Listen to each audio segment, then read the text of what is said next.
This is something that holds us, where our mission is to bring people closer to their emotions through conversations about our life experiences to understand not only who we are, but who we want to be. Today, I have a close friend joining me. His name is Andre Herbert. He's not just a friend, he's also a work associate. A work friend, I would say, not more than an associate. I appreciate you for joining me, Andre. Thank you for having me. I kicked this podcast off with something we usually do at work. I know you're very familiar with Oh yeah. the community meeting. So let's go right into it. How are you feeling? I'm feeling hopeful. What is your goal for today or this week? My goal for today is to have a great podcast and put myself as much out there as possible, and hopefully inspire others with my life story. I guess Okay. Who can you ask for help? I could ask Ryan. And you know I got you. Thank you. Can you give us one fact about yourself? One fact about myself: I would say I'm addicted to hot sauce. I think hot sauce is like my pride and joy. Sometimes, like I said, without it, I feel like life ain't the same without it.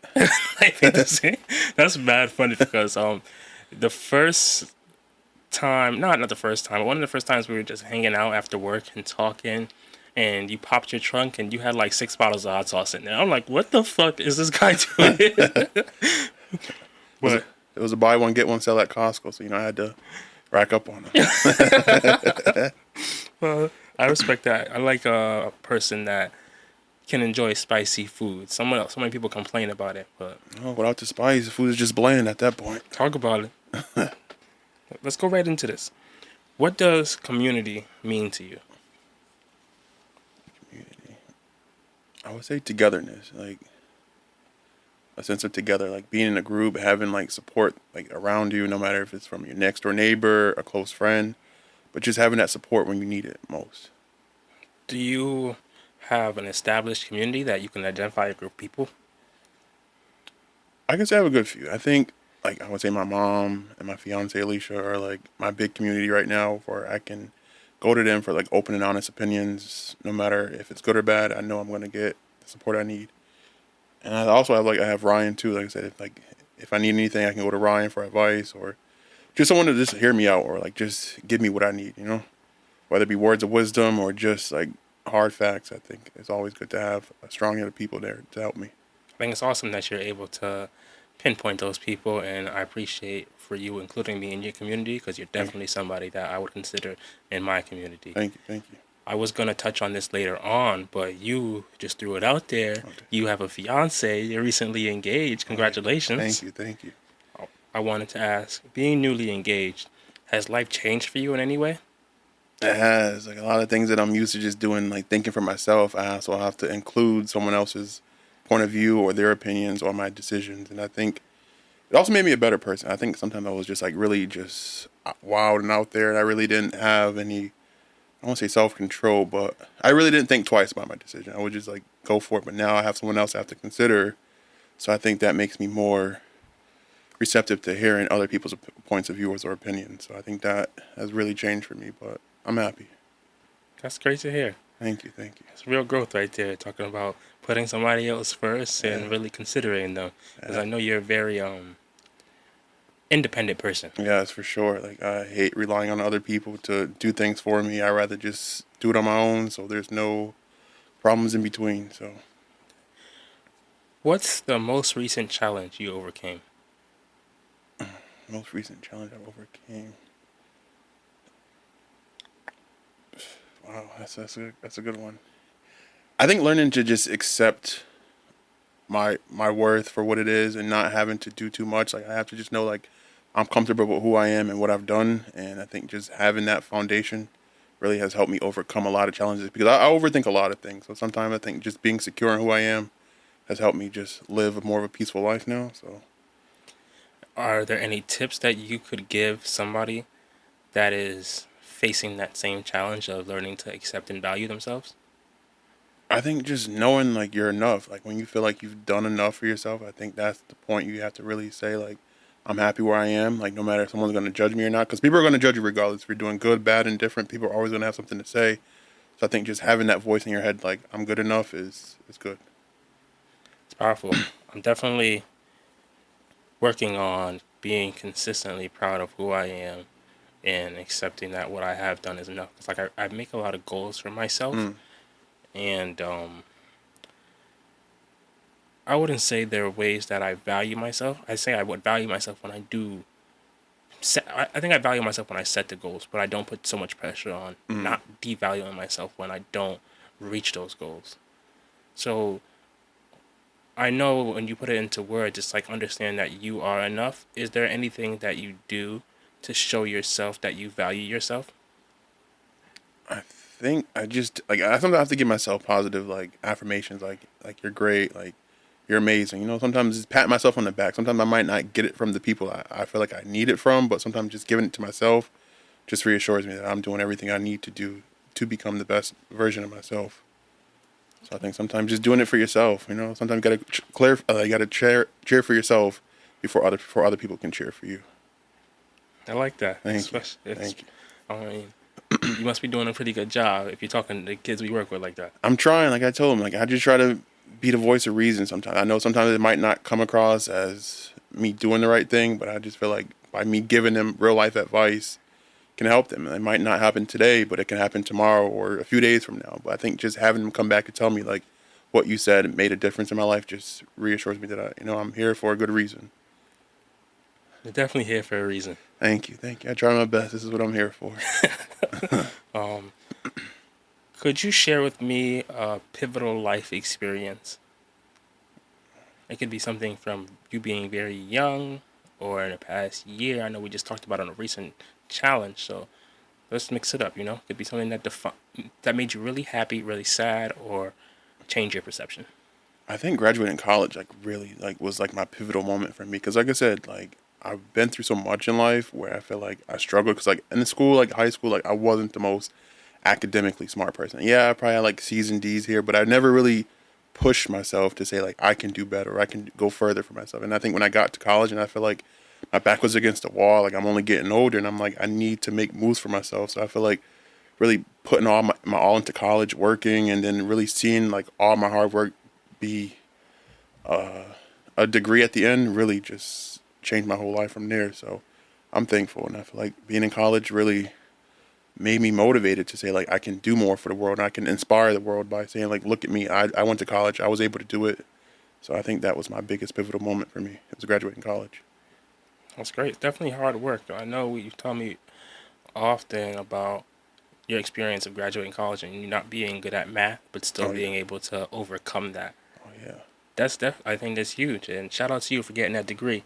I just I know I'm very proud of you to have accomplished that. Thank But you. there's this small part in my heart that's just still jealous about the fact that you have no student loans. Oh boy. I still can't get over that.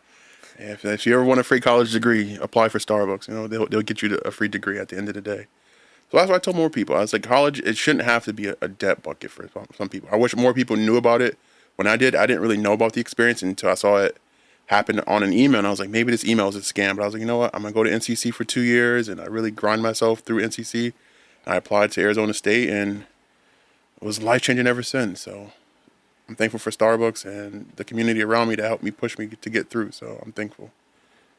That's great. And I actually mentioned that to every student that I have a chance to about when they're graduating. I'm like, listen, what is your plans? And if they don't really have like an idea, I'm like, listen, you can get a free degree while working at Starbucks. Okay, sure can. You get free benefits too. So I got that free Spotify, free tuition reimbursement. I have a 401k that I don't even know much about, but I was 18 and I started putting money away, and I look at it now and I'm like, wow, and like literally over 7 years I've accumulated a good amount of money by just letting it sit. So Shout out to you. I have a cousin that is taking some classes at Arizona State University, and I'm like, listen, you better go get a job at Starbucks because yeah, I don't know why you going to school there and paying money when you could work part time. Is it part time or you have to be full time? part time 20 hours is good. So boom, you can work 20 hours and go to school for free. That's a life hack that many people don't Oh realize. yeah, can't teach you that on TikTok, you know.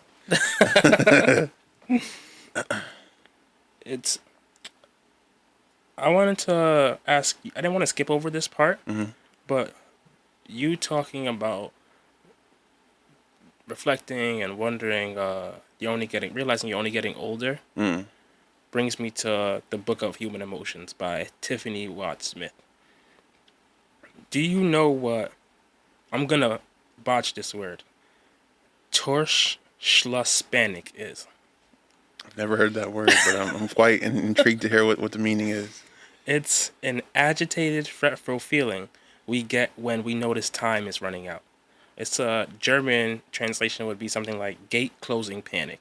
Yeah, that describes me perfectly well. Like I'm very like afraid of like things like timing. Like once I feel like I have a time crunch, like I feel like I have to do so much in that time frame. So sometimes like it really overwhelms me. So I try to do as much as I can. Sometimes it might become overwhelming, but yeah, I'm not good when it comes to timing and like deadlines. Like I have like OCD when it comes to things like that. So I just try to prepare myself ahead of time so I'm not facing like a time crunch where I start going crazy. So When you say prepare yourself, what does that mean? I think just start like planning ahead. I think just having a plan before you spring into action sets the tone for how you're going to come about things. So I think just being effective and sitting down, creating a plan, creating all the details and the logistics first, and then executing after. And then when you execute, you feel good about your execution at that point. You said before, you used to just like not really think about your consequences. Is planning something that came up about being in a committed relationship, or did that change, that thought or change spark before that? I think before I would think about things, but I really wouldn't put much thought into it. Like I would just say, hey, like YOLO, you only live once at this point, so I'm just gonna put it out there and just do what I want to do. But now I have to think about other people that might be affected by my one haste decision can turn about everything for everybody else. So I just try to be more cognizant of my own choices before I step fully right into it. Okay, that's great. And knowing you before you got into that committed relationship, I will definitely say that you were definitely a YOLO. A couple times you came to my apartment when, like, when you have game nights or dinner parties, I kind of know like what person's gonna bring what. Somebody's not gonna show up with much and enjoy everything everybody else brought. Yeah. But you're gonna come with a gallon of something. You gotta feed the masses. Provide for all. Provide for all is what I try to say. Just really show that hospitality. When someone invites you to their house, you got to reciprocate the energy by bringing something that shows like this is my peace offering. So I had some good times there. No, definitely some good times there. You're a wonderful guest to have over. Thank you. I say that so people invite Andre over. He's gonna bring something you enjoy. I'll definitely bring something. How did growing up in the Valley mold you? Boy, I think it allowed me to see things from a different point of view because, like I said, I grew up in Norwalk, I grew up in Bridgeport, but once I moved to Naugatuck, I felt like less judged by like society. I feel like in Naugatuck, everyone was like just more carefree, just open to things, and like sometimes I didn't really view things like that because I always had to be like fit into a mold of what people I thought I should be or what I thought I should be. But I think once I moved to Naugatuck, like it just allowed me like a new space to like meet different people that I would never have thought about talking to or interacting with. So I got to see different things from different points of view. So I think it really opened my eyes up to that. People are different and people have challenges, but it doesn't make them any different from who you are based on what color they are or what they identify with. So it really opened my eyes up to new people. That's pretty cool. That is something that I used to struggle with as well. Like thinking, like people would have this expectation of you, and I had to live up to that, but not realizing those expectations I made up in my head. Mm-hmm.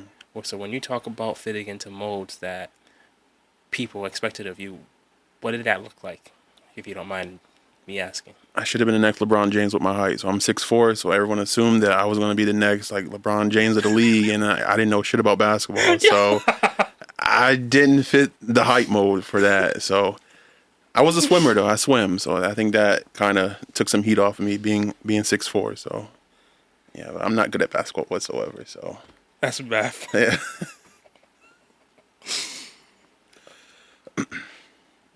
When was the last time you cried?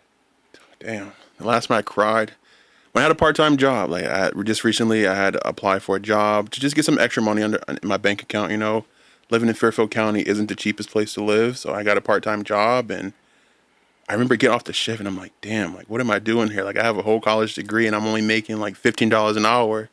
And I think that really just broke me down and say, like, it's okay. Like, you're working, but life is hard, but it's okay because there are other people out there that have this kind of job that you apply for and that see that as their means of living. And I thought I should be in a different spot. But sometimes I think it humbled me to say, like, you know what?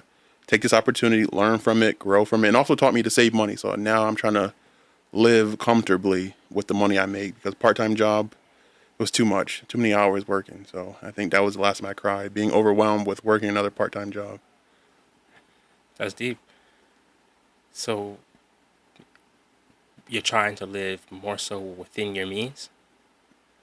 I'm trying to, like, just like me starting school and trying to afford that and like just different things of like life, I guess, like having a car and more responsibility has come about with me having a car or having an apartment more than I did before. So You threw something in there. You said you starting school. yes. Are you going back to school? Yes, I'm going back to school, yes. What are you studying? I'm getting my MSW in social work. Okay. Yeah, Social worker Andre on the way? Yeah, I'm trying. So if you need any support, therapy, here I am for you. So I just, like I said, I just want to expand myself in a higher degree. And I feel like I want to give back to the world in a different spectrum, whether it be like in a group home or a community center or just in an office. I just want to let people know like it's okay to open up to people or just, just try to help the world in any way that I can. So like I said, one step at a time is something I'm trying to prevail with. So Are you going to school in person or online? I'm doing online. The commuting is already too much for me to drive back and forth. So I definitely online is where I can be in the comfort of my own home doing work. So Do you mind sharing the program or the school of the program? I'm at Sacred Heart University for my MSW online. Oh, you got money. Student loans, it's a real thing out there. So Now it's a real time for the Yeah. student loans. Yes. Now I have to apply for that. So hopefully Joe Biden, you come through with those loan forgiveness sooner than later. Well, good luck with that. I really think that's awesome. Thank you. You definitely you definitely will be a great thing. My iPhone just stopped. I ran out of space. Okay. That's kind of crazy. Hopefully Kai will cut this part. Let's keep going though.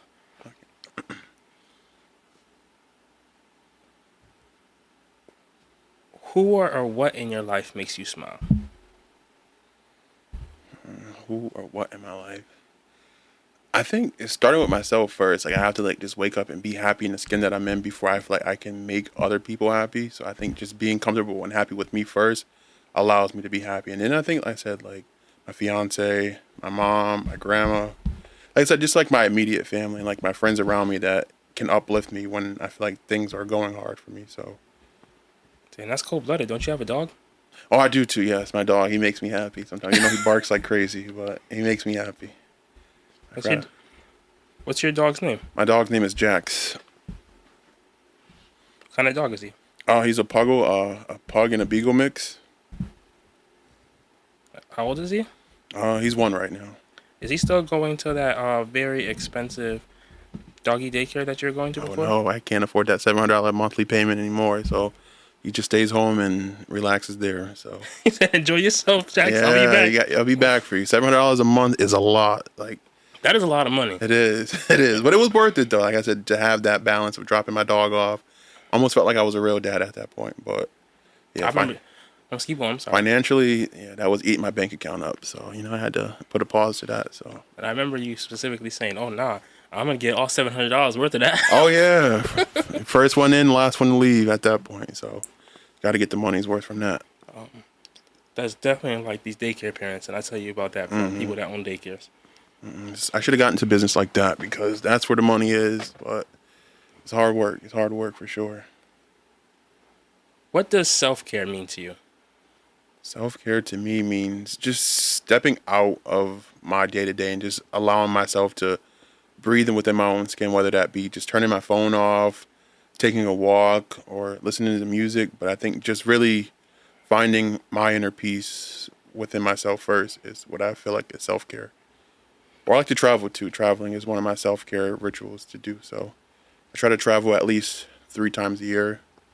So that's my definition of self-care. How does that look for you in the upcoming year with you going to school and trying to save money? Do you still plan to travel 3 times a year? I still am. I feel like I can't let school or work consume my day to day, and I feel like if I don't escape for like whether it be 2 days or a week, I feel like I'm gonna combust. So I think just taking a trip is definitely beneficial. So I'm looking for a trip this coming December for Christmas or April break, if not April break for sure. Do you have an idea where you plan to go? I don't, but I'm looking at Florida. I see a lot of nice resorts out in Florida, or I want to go back to Jamaica. Hopefully, that's one of my go-to spots is Jamaica. I love it out there.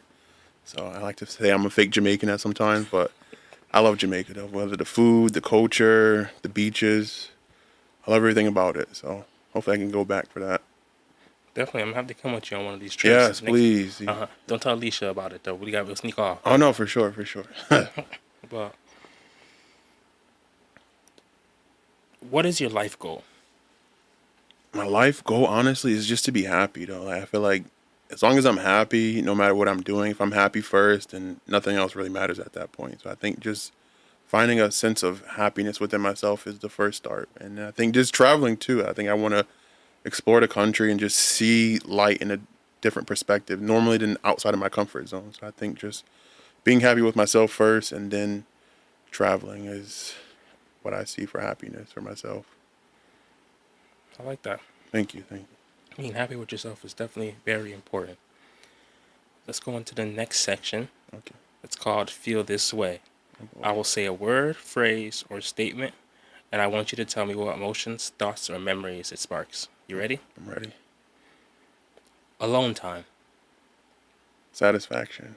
Like, like my personal enjoyment.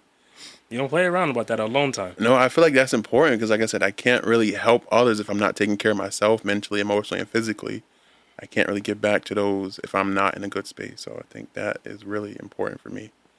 I've learned that lesson in a very real way this past year. You're not okay. If you're not mentally, physically, emotionally okay, you really can't help other people the best way that you can. No, you have to pour into yourself before you can pour into others. Because if you don't have anything in your jar, then what are you really giving to those? If you're just giving half-ass like advice or just half anything, if I'm going to come to you, I want to come to you with full intent and full correction to say like this is what I'm here to do for you, full-heartedly. So, how do you balance the alone time being engaged? I think just communicating, like saying like, hey, like I'm going to take some time for myself because at first I wasn't used to that. Sometimes I would just disappear and it'd be like, where the hell did he go? So I'm just learning to communicate. Like I need some space for myself, allows for a more harmonious bond, and then when we do come back together as one, like we're in good spaces. So I think just communicating is the most effective thing. That's nice. The next word or phrase is Black Jesus. Black Jesus. I think there was a show on Cartoon Network called what was that show called? Can't think of the names. Is it Black Samurai? I think when I think of Black Jesus, what? I thought you were going to give me more information about this because I found this on your Facebook page, doing some deep dive and research. Oh, damn, that was my past life. Don't check my Facebook. I'm a changed man now. Okay. Well, we'll keep that secret. You'll keep that secret to yourself. Swimming. Swimming. I think, and it like an escape from my day to day. I feel like once I'm overwhelmed with life, I think just swimming just releases all that negativity or just emotion that I've been felt up. And I think just getting in the water just releases all of that. When was the last time you've gone swimming? Last time I've gone swimming? I think at the end of the summer, I was in Myrtle Beach for my birthday. And like I swam in the ocean, in the pool. Wherever I could swim, I was trying to swim in. So I think, August, like the end of August for my birthday. I remember talking to you a while back and you said that you were going to look for a pool that you could use occasionally closer to home. Is that still something that you plan to do? I did actually. I found a public pool in Monroe where I got a monthly membership and it was the greatest thing ever. Like I said, when I got off days from work, I would head straight to the pool and just swim for like hours on hours and just get lost and just swimming. So I think that's just like my way of escaping life at that point. Were you on the swim team in high school? I did. It was a lot though, being one of few minorities on the team. It was an eye-opening experience. That there are black people that can swim, despite notions. But it was fun. It was a fun experience. I had a good time. So the other schools would come in and say, "Yeah, we got this school." When they saw you, It's like, damn, you can swim. I beat the odds. One of many. But next word is marriage. I think when I think of marriage, I think a long-term bond. And I'm getting to that spot where we can come together and say, like, this is what we want. So I'm just trying to build upon that. I said I'll give it a few years before I fully jump into the marriage thing. Get to know each other better before we say do our I do's. Because if like marriage is a forever thing, and I don't want it to be anything of a temporary thing, or I don't want to go in not being ready. So I don't want to have any regrets once I do it. Okay. What does getting to know someone better entail of? Are there certain questions you ask, or just is it like watching who they are, like habits and stuff?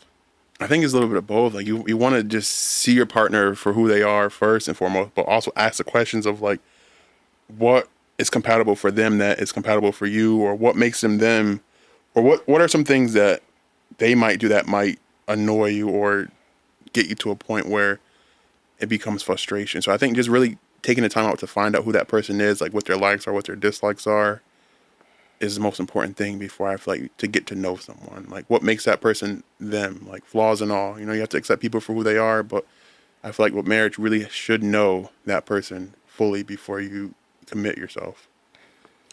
I think that's correct, but I would like to add another thing of truly accepting somebody for who they are. Because so often we get with somebody and it might be like who we perceive them to be outside looking in. And then when they show us who they are from inside out, there's certain things that you might not accept or might not be in favor of. And you might subconsciously look for those things to change in them. And that's something I'm speaking from personal experience of struggling through that and realizing like if you really love somebody, you love who they are, not who you think they can be or who you want them to be. So I think it's just like finding like that balance in life. It's like not everyone's going to be perfect, but I feel like if the good can outweigh the bad, and I feel like everything else can be a harmonious bond between the two. Like I said, not everyone's going to be to your liking in some form or fashion. So I think just really finding out what makes that person them and accepting them for who they are can change the whole world in that person's point of view. So I think just being open and honest, I feel like helps that kind of relationship build further. Okay. The last word or phrase is love lives here. Love lives here. That is a strong phrase. And I feel like with that, I feel like love should live within you no matter where you are. If you're at the store, if you're at the mall, if you're at home, I feel like you should always have love in your heart no matter who's around or what the situation is. I feel like there should always be some form of love because I said the world is already hard enough and you don't want to be that person that makes someone else's day bad or worse. You always should be the person to maybe uplift that person, that even if you don't know them, sometimes just extending a hand or just saying how someone is doing can definitely just change the trajectory of how someone's feel or how someone sees their day. So I think just being full of love inside can help change someone's day to day. So I appreciate that answer. I appreciate your time here. Thank you. I usually wrap up these podcasts with a poem, so I wanted to share one. Thank you. I'm not too sure if you heard this one before, but I like to call it, it's not all the way complete, but it's in a space where I feel comfortable enough sharing. I'd love to hear. All right, I'm ready. It's called Shared Sorrow. It goes, how do you shift the mental of those that refuse to get sentimental? When presented with the unjustified death of our youth, they brush it off as consequential. The nightly news fans my embers, never short of sordid stories, full of allegories that imply our own perception is why we're so self-detrimental. Like we conducted the experiments in Tuskegee, or we imported the crack that flooded the streets of D.C., or we make the policy that seems to be only good for policing those that not invited to the table when the abundant resources are presented for feasting. Have you seen the education we receive? It's simply misleading. Where was the deficit when the city precincts ordered mine-resistant ambush-protected vehicles for street sweeping as protesters of violent crimes inks began peaking? Wow. This is something to hold us.